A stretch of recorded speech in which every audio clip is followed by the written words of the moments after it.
Good afternoon everybody, and welcome back to Kent Davidson Urban Adventures. It is Saturday, January the 30th, coming up to 2 p.m. in the afternoon, and we are in the West End of London on a pretty rainy and cold day, just having a bit of an explore really.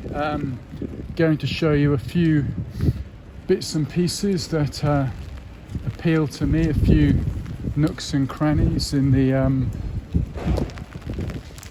Charing Cross, Covent Garden, SOHO area. So yeah, let's go for a walk and see what we can see. I do know the West End of London extremely well, having worked for around 20 years between 2000 and just recently last year. So walked all of these streets many times in all seasons, all weathers. Have seen businesses open and close, premises change. Unfortunately, there just seems to be one direction really, which is independence being under siege, and the sort of rise of the multi-chain. There you go, Sir Joshua Reynolds, 1753, 1761.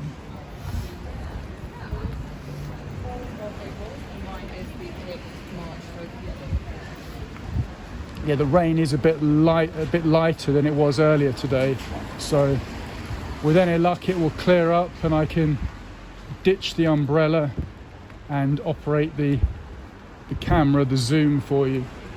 We'll just have to see that we're about to swing around to the right, and I'm going to show you the historic Charing Cross Road, which was one of my old stomping grounds.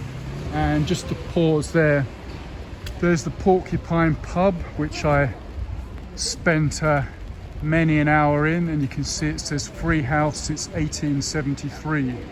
So your classic Victorian boozer there. And here we are on London's historic Charing Cross Road, famous of course in past decades for the second-hand and antiquarian book trade, and I was involved in that world for about 15 years, from 2005 until 2020.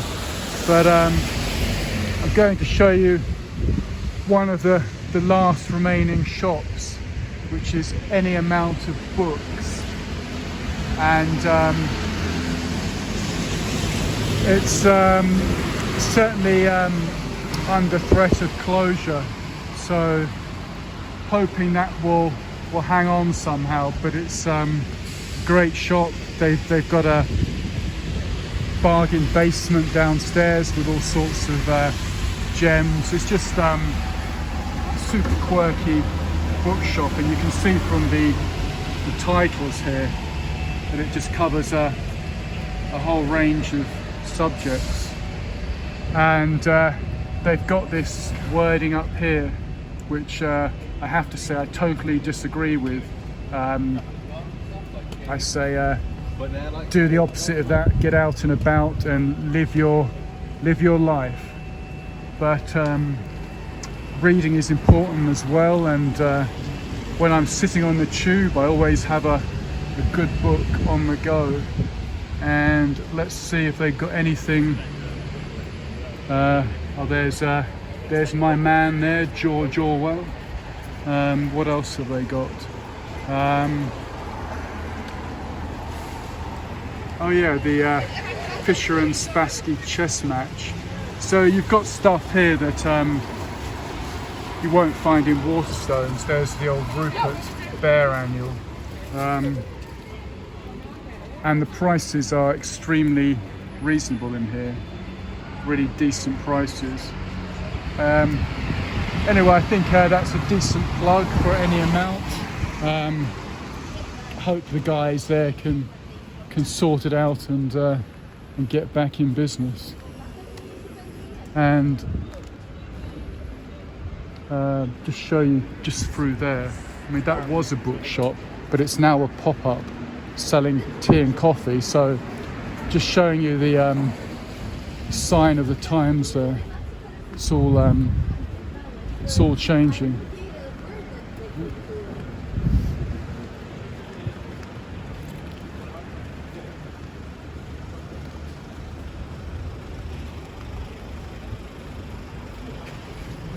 And there you go. There's another one of your antiquarian bookshops.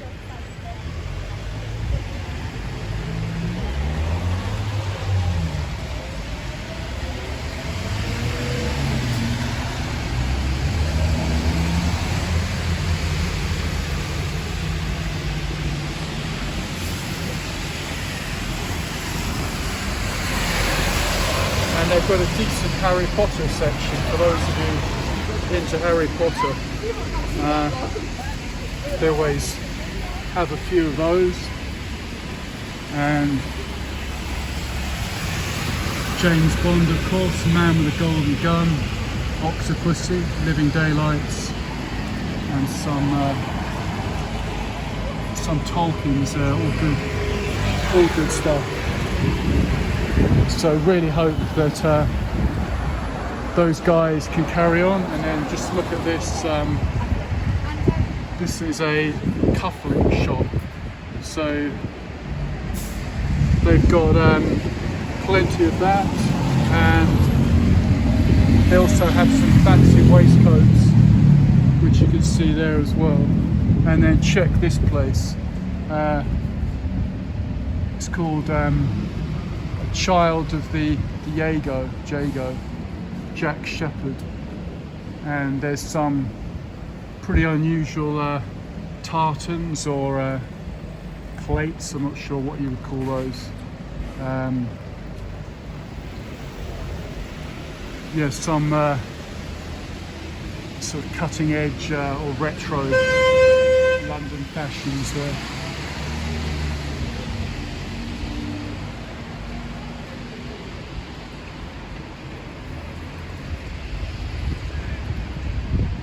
And loving the scissors and knuckle duster combo on that design there.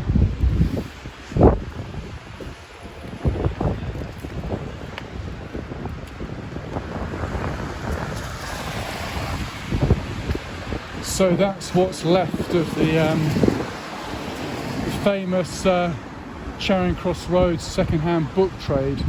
Just a couple of places there hanging on.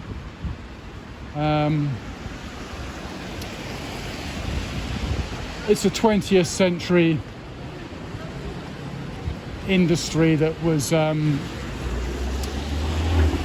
such a staple of those decades in the second half of that century, but now of course times have moved on. And here we are, another Harry Potter reference there for that theatre. We're on Cambridge Circus, walking north on Charing Cross Road, and there's a few things of interest just further up the street here. And I'll show you Foyle's bookstore, which is a legendary classic London bookstore, and it's closed of course at the moment, but it was another stalwart on the street, sort of post-war period, and was quite quirky and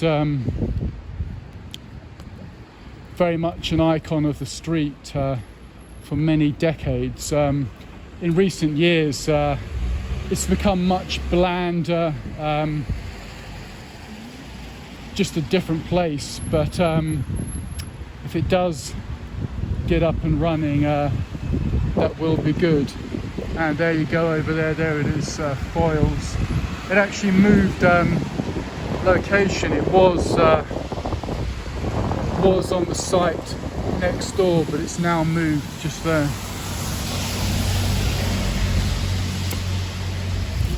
And close up the umbrella to get through there. And there you go, that's Foyles, and then the old location was just next to it. And there is something else here actually. It's a blue plaque showing one of the sort of early second-hand bookshops. A little bit of but I can't think where I think it's probably hidden behind this scaffolding.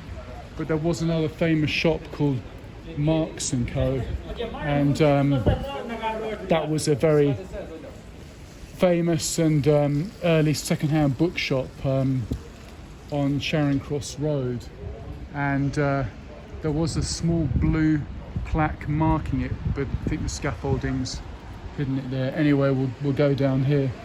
Marks and Co was of course the inspiration for the Helen Hanff novel 84 Charing Cross Road, which later became a film with Deborah Winger and Anthony Hopkins.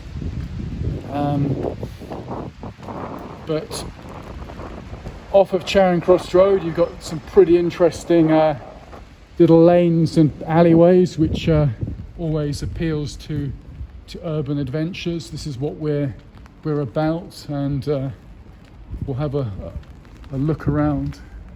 And this is a pretty interesting place here, this garden called Phoenix Gardens, and it's closed at the moment, but in better times in the past that was always a nice place to sort of sit and have a sandwich. So that's Phoenix Gardens, and just look at the character, the back of this, that's the stage door, the back of Phoenix Theatre, and yeah, just all interesting. Look at the gables there, just all interesting bits and pieces.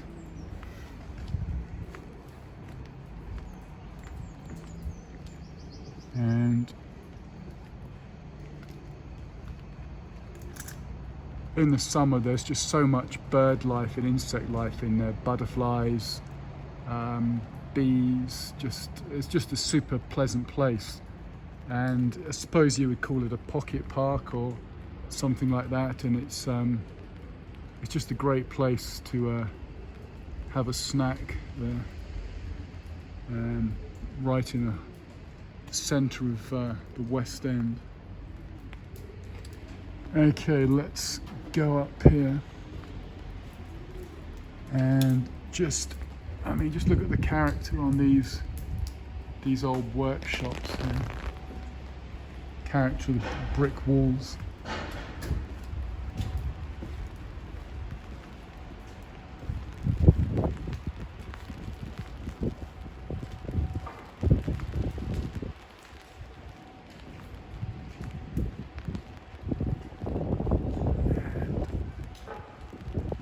Up there you can see a sign saying Elms Leicester's painting rooms and stores. Yeah, I hope you can read that without the zoom. So that's a bit of what that was about.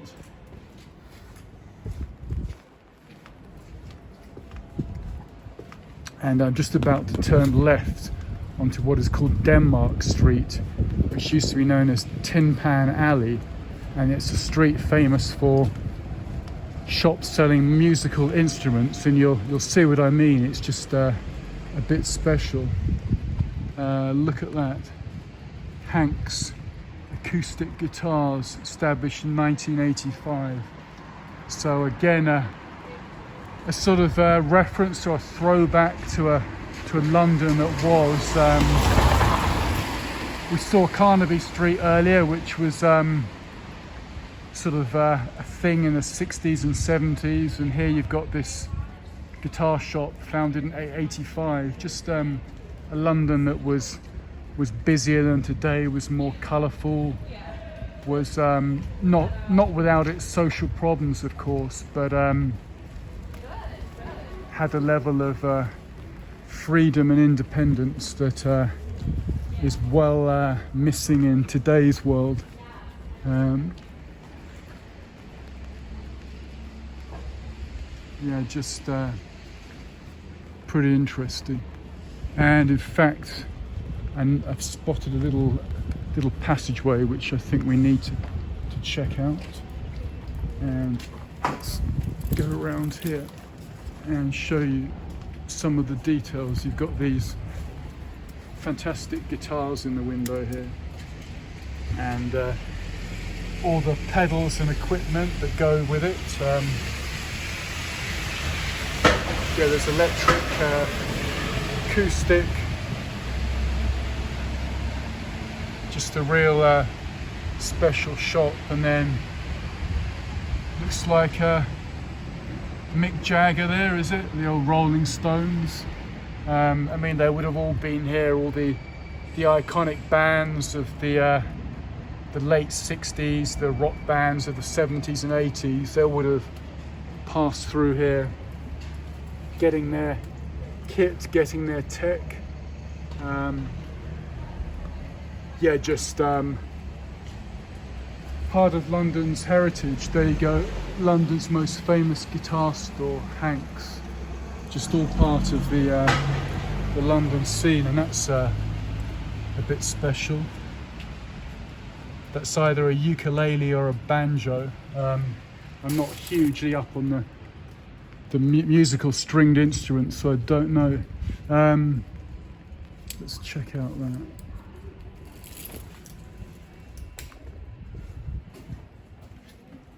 And showing you in there, they've got, I mean, there's thousands in there, isn't there? There's probably rooms above, rooms below. Yeah, I mean, that's what they've got. Mandolins, banjo, ukuleles. And I'm not sure, is this private or does this go anywhere? Yeah, I think that's a private development. Yeah, I mean, just showing you little corners. I mean, look at the back of that. It's just all a bit special in my book, as I keep saying. There's a look around some of that.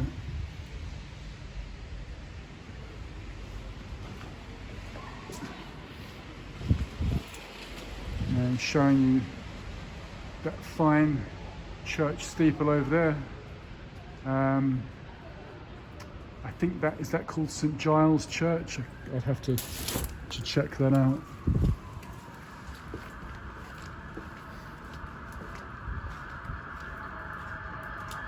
Macari's, established 1958, another famous place.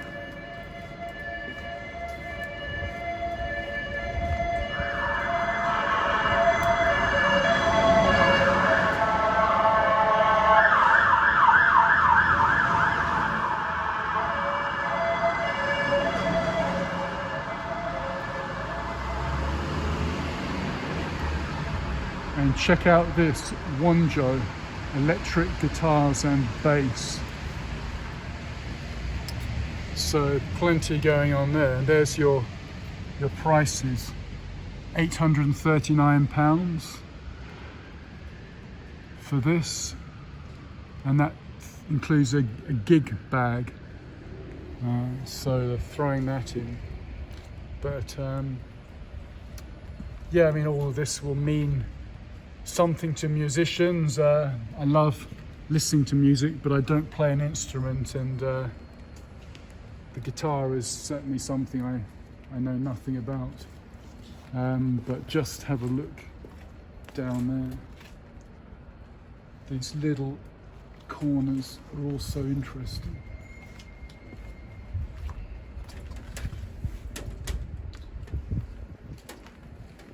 Check it out. And then again, you've got more guitars in here. Regent Sounds of London.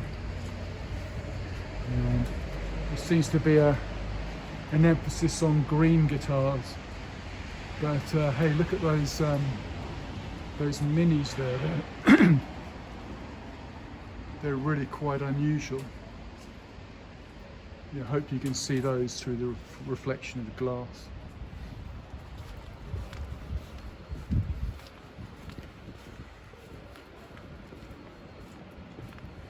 And then you've got No.Tom vintage and classic guitars. And there's one there for £1,295, made in Japan. And there's a slightly cheaper one at £995.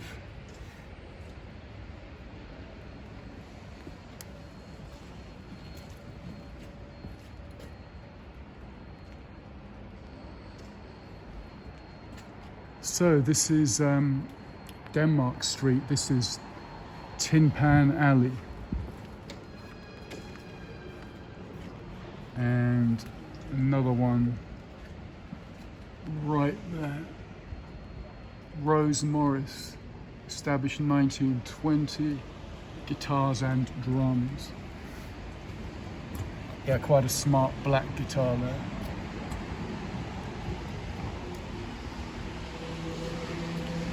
And that's another one that's pretty famous, I think Argent's, for sheet music, accessories, etc.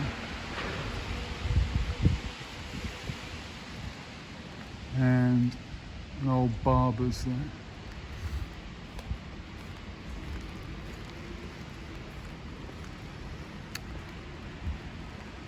So Denmark Street, WC2. So this road we're about to recross, Charing Cross Road, I suppose separates SOHO proper from Covent Garden on the other side.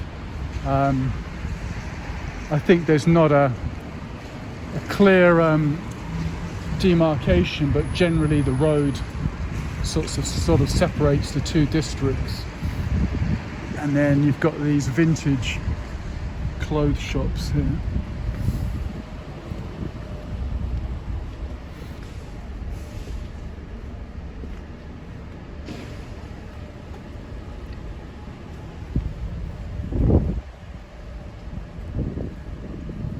Maybe I should check that out. Not really into, well, not really hugely into the fashion myself, but just have a look at some of those pieces in there. Really a place for your vintage denim. They've got decent shirts there. Just a bit unusual, really. Stuff that I'm guessing is second hand, and plenty of old sort of retro plimsolls and trainers.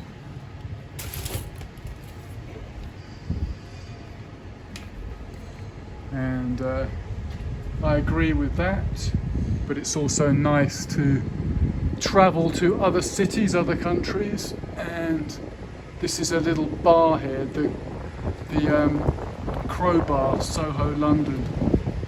Beer, whiskey, rock and roll. And obviously it is closed.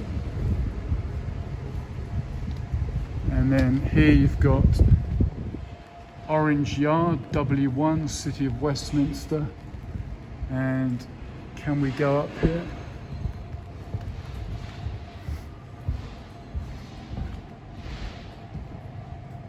Yeah, it's just this little area here. But just you can see sort of the backs of these Soho buildings there, the fire escape there. I mean, it's an area hugely in transition because, of course, the Crossrail project is running right through here, through Tottenham Court Road Station, which will be a station on the new Elizabeth line, also known as the Crossrail project. And here we are entering back into Soho proper through the Pillars of Hercules, a pub that is closed again.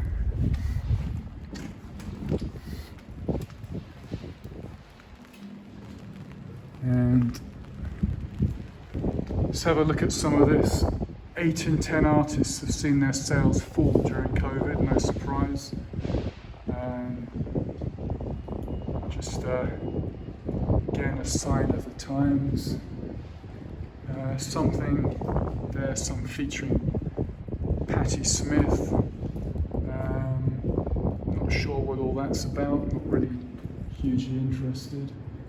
But this is Manet Street, and it's a typical Soho scene, really.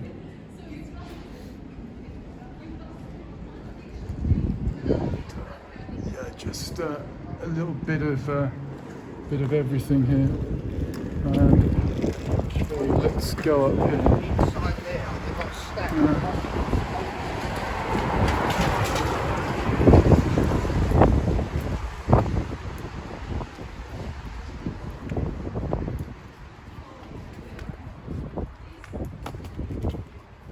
And there's a whiskey shop here, Milroy's, that's quite long-standing, or was long-standing, established in 1964, Milroy's, Soho. And there was a very famous, oh here we go, London's oldest whiskey specialist, number 3 Greek Street. There was a very famous Hungarian restaurant called the Gay Hussar, a long-standing restaurant, sort of popular with your left of centre politician, academic, media type. And I think it was one of these premises here. Maybe it was here. I mean, after it closed, the sign was above the premises for a long time afterwards. But I can't show you it because I just can't see it. But that was the Gay Hussar Hungarian restaurant. And this is something of interest historically of Old Soho, the House of St Barnabas, supporting London's homeless back into work. This house supports those affected by homelessness back into work through an employment academy which is integrated. Yeah, blah blah blah.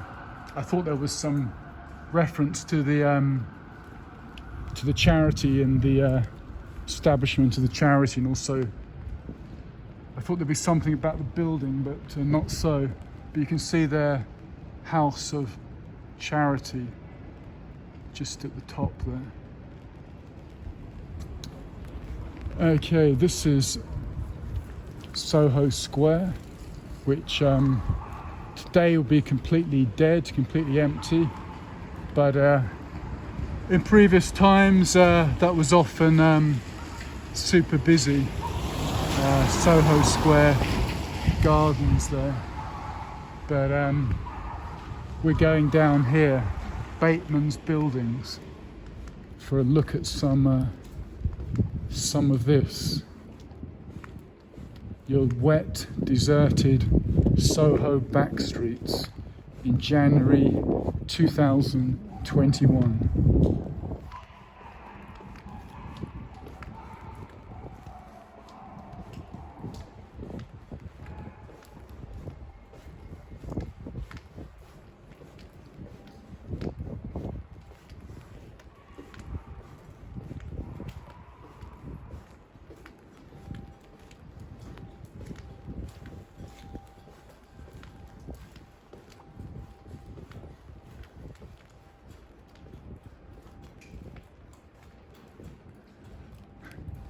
There's the old all seeing eye again, always crops up.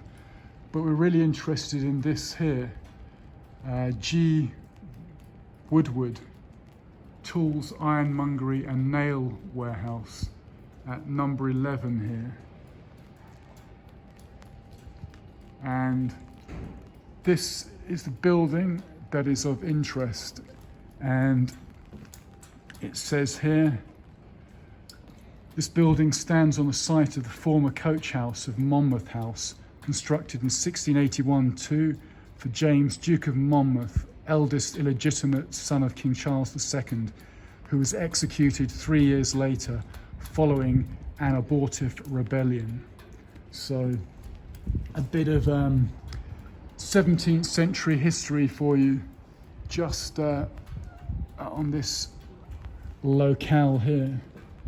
And there's something else of interest. Number 9, John Watts, gold and silver lace maker. All closed, of course, just how it is today.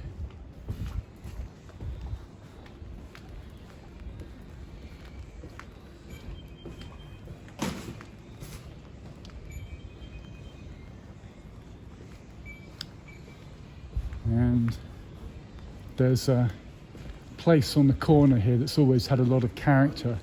It's a clothing place, and the t-shirts are just always very unusual. I mean, just have a look at some of that.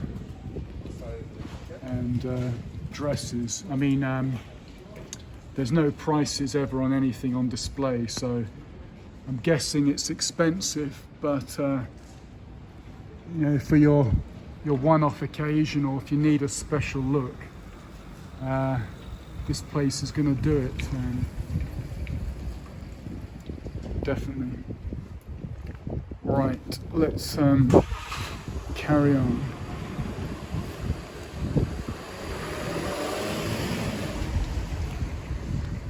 Yeah, well pleased. The rain is considerably lighter now than this morning.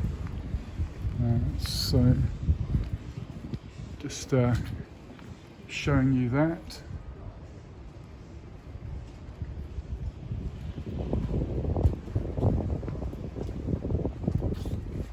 And this pub over here, the Dog and Duck, pretty famous, another Soho stalwart. It was rumoured that at the time when she was married to Guy Ritchie and living in the UK, that Madonna was a regular at that pub. And this umbrella that I was boasting about that wasn't supposed to flick open has, but luckily it's not damaged the frame. Anyway, yeah, Dog and Duck. Apparently Madonna liked a pint here. That's what they told us. It's probably a lot of crap, but it's yes, certainly another place with some heritage. There you go. A Dog and Duck tavern has been on this side since at least 1734. This 18th century pub was demolished in 1897 to be replaced by the present building, and it has thought to have one of London's most exquisite interiors of the late Victorian period. And having been inside, it's pretty smart. The glasswork is great, and there's a lot of stuff there about the history of Soho. And can we see anything through the window there? Dining room upstairs with full table service. There you can see a little bit of the staircase, and perhaps you can see some of the taps there, just through there. Some of the glasses, etc. So it's one of the pubs in the Nicholson's chain that again was established in the 19th century.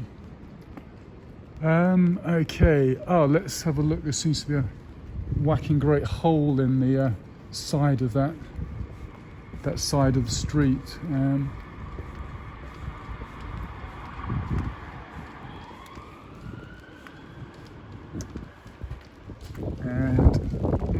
not too sure what's happening up there, but obviously something is. You can see there's huge hole above the ground floor.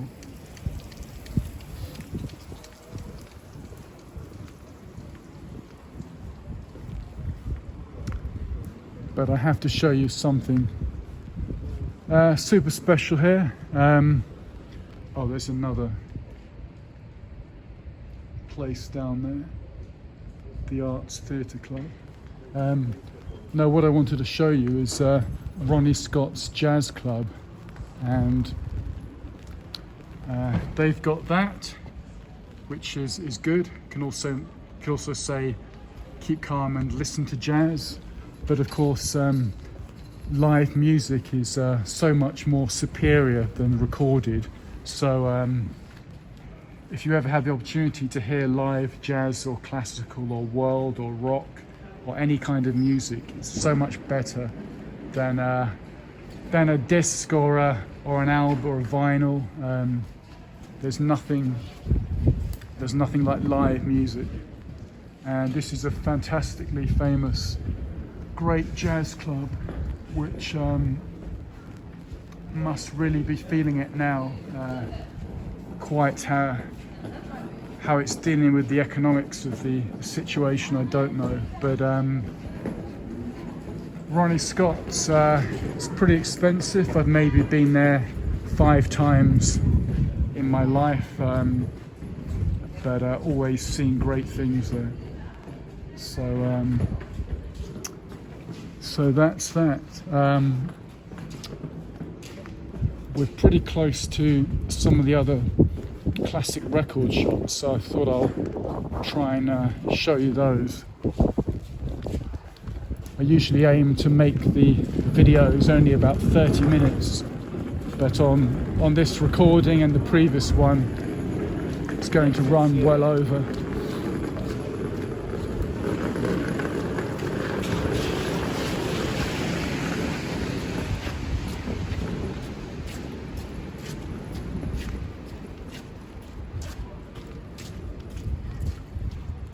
So another look there, Dog and Duck Hotel, Wines and Spirits.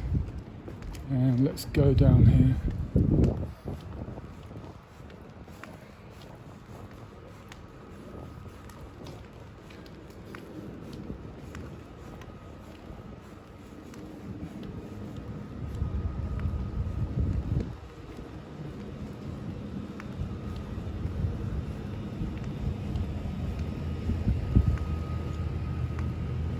And we are on Dean Street now, and I think we need to go down here.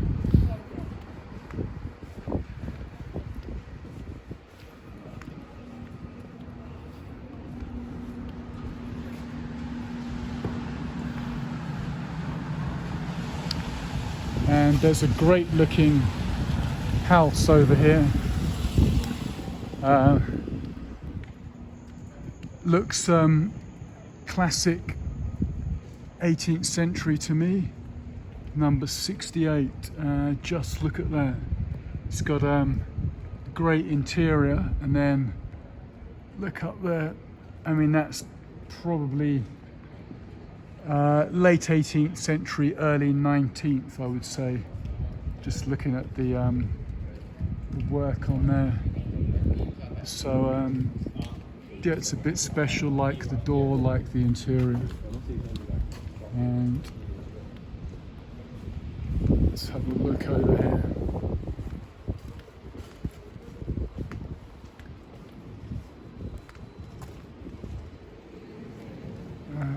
Borsha Street, W1.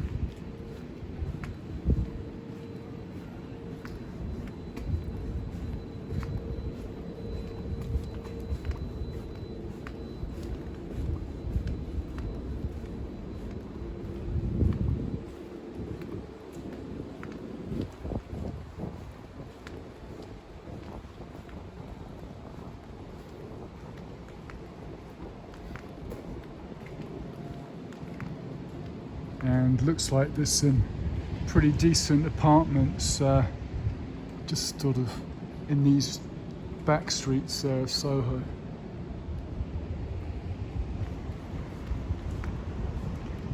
And there's all these street murals here. Prince of Soho.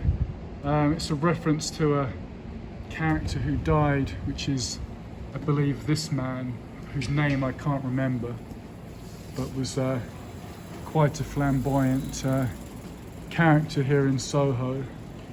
And I think he died just a few years ago. But this is some of what Soho was all about, just some of its history spanning many decades. Just such a colourful area, central London, for many different communities, for many different cuisines, for many different areas of the arts. It was all happening here in Soho.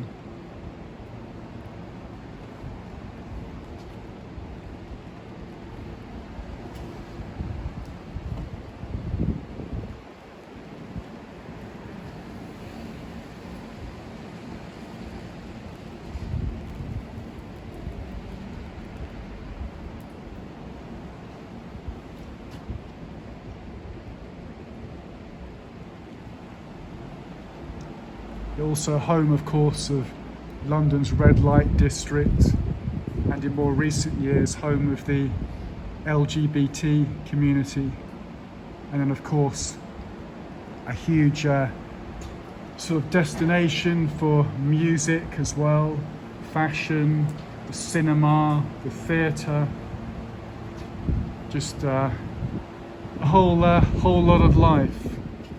And it's all gone a bit pear-shaped in 2021.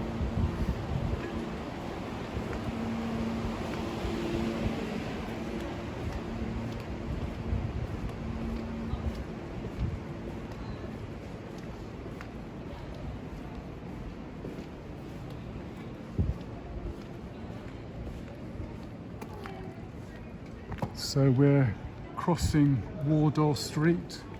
This is Brewer Street. Just going to poke around in a few more back alleys and passageways.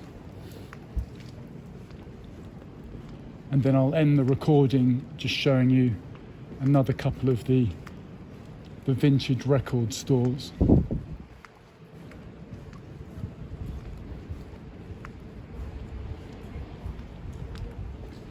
And this is quite a famous little place, Walker's Court, and has featured in several films. And you've got this Morris House thing here, so it's much restored, and certainly a different atmosphere to how it was just a few years ago.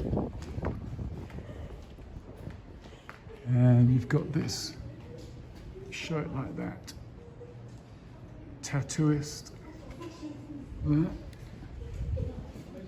Diamond Jacks, tattoo studio 1985.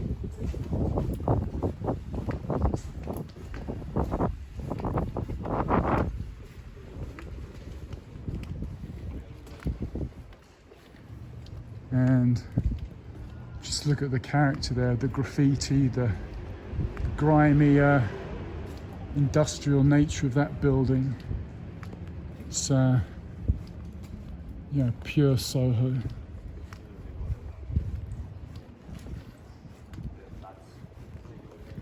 Yeah, I think we just need to have a close look at that. And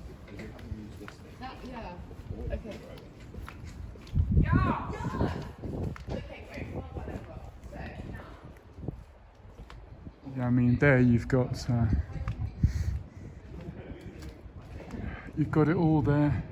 The light, the graffiti, the brickwork, windows, all classic London Soho.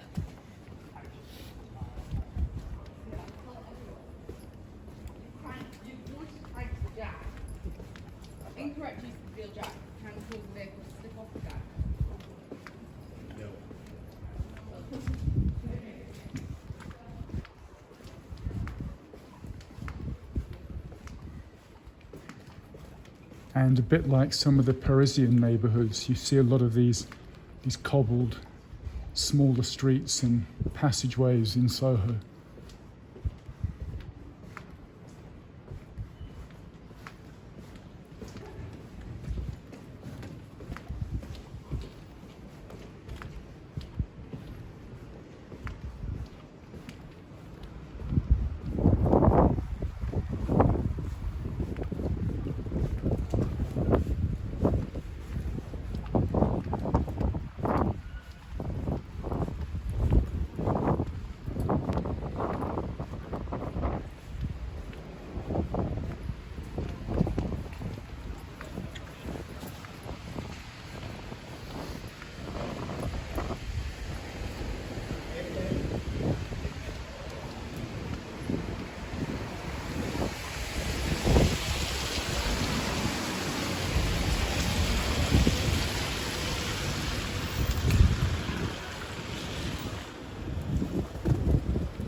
Some of you familiar with other cities will know that there's also a SOHO in New York City, but that's a very different sort of place, and that just refers to the district south of Houston Street.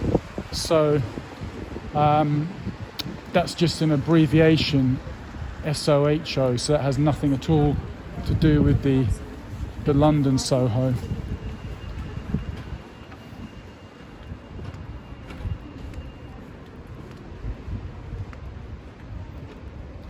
And let's go down here. Super interesting street, and it's called Merde Street. Merde means shit in French, but I don't think that was the intention. I mean, in its day, this would have been a quality street, and again, you've got some examples of the 18th century heritage of Soho, with these fabulous brick homes and wrought iron railings, and of course the doors, these fabulous black painted doors. So it's just a lot of character here.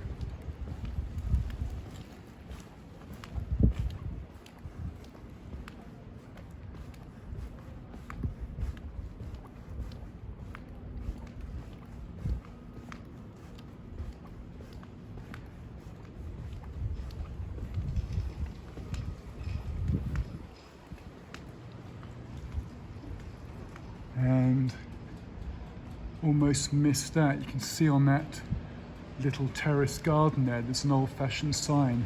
Looks like Geo Bentford and Sons, is it? Or Geo Renford, something. Just something that 9 out of 10 people walk right by and never notice, myself included, but happened to catch it just right now. And swinging around, showing you the street from behind. So we're on Dean Street now.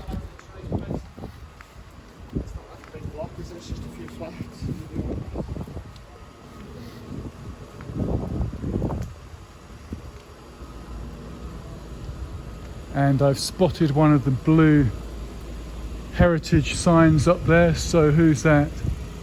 It says, we'll have to cross over to catch that. Dr. Joseph Rogers, 1821 to 1889, healthcare reformer, lived here. So that's a bit of that. And a nice detail on there, Royalty House.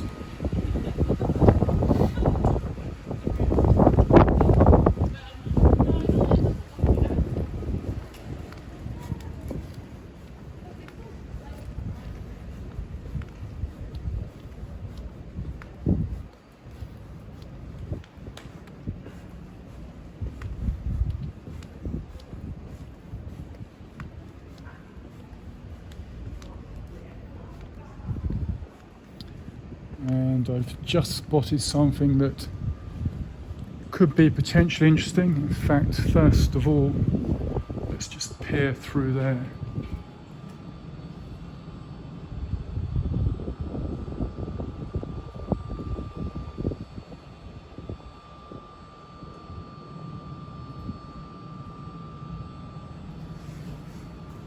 It's Royalty Mews, but also spotted something further up here.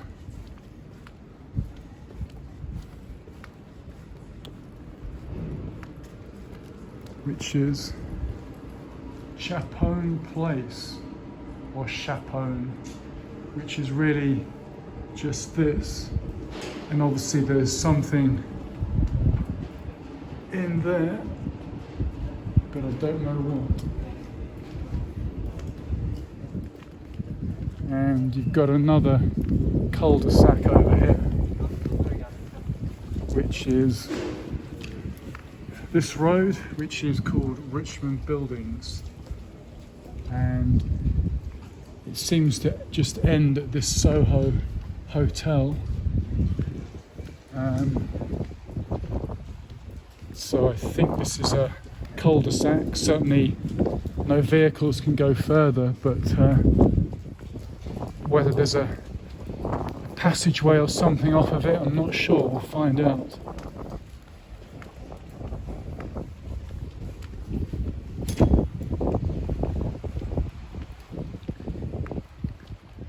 And indeed there is, and obscured by the scaffolding is Richmond Mews.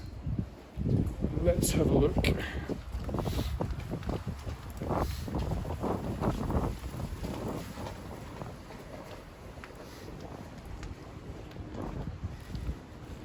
So mews, M-E-W-S, historically referred to stabling for horses, so that's the reference there. But have never been down here, had no idea that this was tucked away here. In fact, quite similar to the location where I ended part 1 video today. A similar kind of feel and nature, and it stops just there.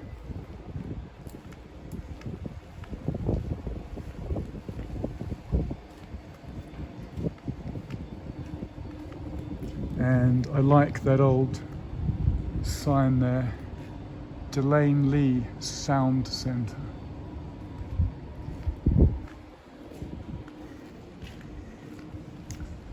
So we're past 50 minutes, rapidly approaching the hour mark. So I think it's time for me to sign off and say thank you for watching. You've been watching Kent Davidson Urban Adventures, and this is part 2 of the Secret Soho Explore that we've been on today, Saturday, January the 30th, 2021.